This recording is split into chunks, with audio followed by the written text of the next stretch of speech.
descendant of Muhammad. He will be an unparalleled, unequaled leader. He will come out of a crisis of turmoil. He will take control of the world. He will establish a new world order. He will destroy all who resist him. He will invade many nations. He will make a 7-year peace treaty with the Jews. He will conquer Israel and massacre the Jews. He will establish Islamic world headquarters at Jerusalem. He will rule for 7 years, establish Islam as the only religion. He will come on a white horse with supernatural power. He will be loved by all people on earth. So Jesus will return.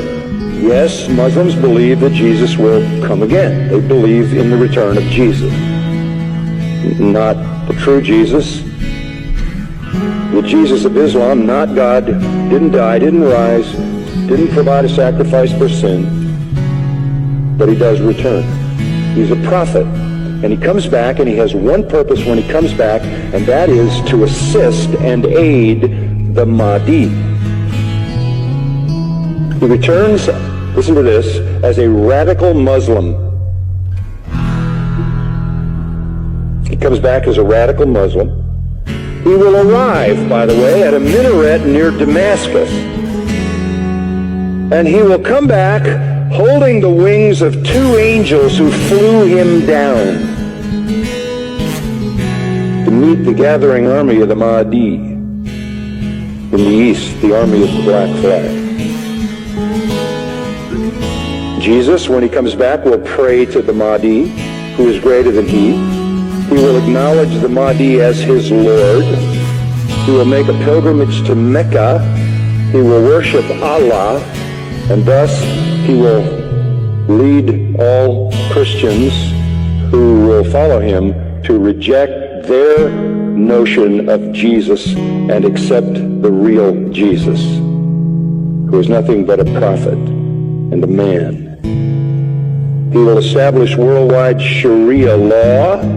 He will become the greatest Muslim evangelist, and he will be the final witness on the day of judgment against non-Muslims. Christians everywhere will affirm that they were wrong, that the gospel is wrong, the New Testament is wrong. He didn't die, he didn't rise, he isn't God, he isn't the Son of God. He himself will come back and point out how wrong we've been. He will correct all misinterpretations and all misrepresentations. Let me quote what their literature says. He will shatter crosses. That's metaphoric for the destruction of the church, a symbol of Christianity being placed in the church. He will kill pigs. He will abolish the tax on non-Muslims because there won't be any living non-Muslims. Can't tax dead people. And then he will do one more thing. He will kill the Islamic Antichrist. He will kill the Islamic Antichrist.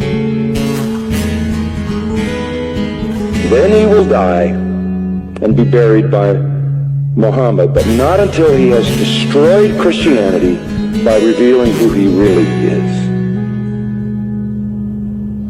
One of their writings says he espouses the cause of the Mahdi. He is the Mahdi's executioner. He is the Mahdi's enforcer. He is the Mahdi's prophet.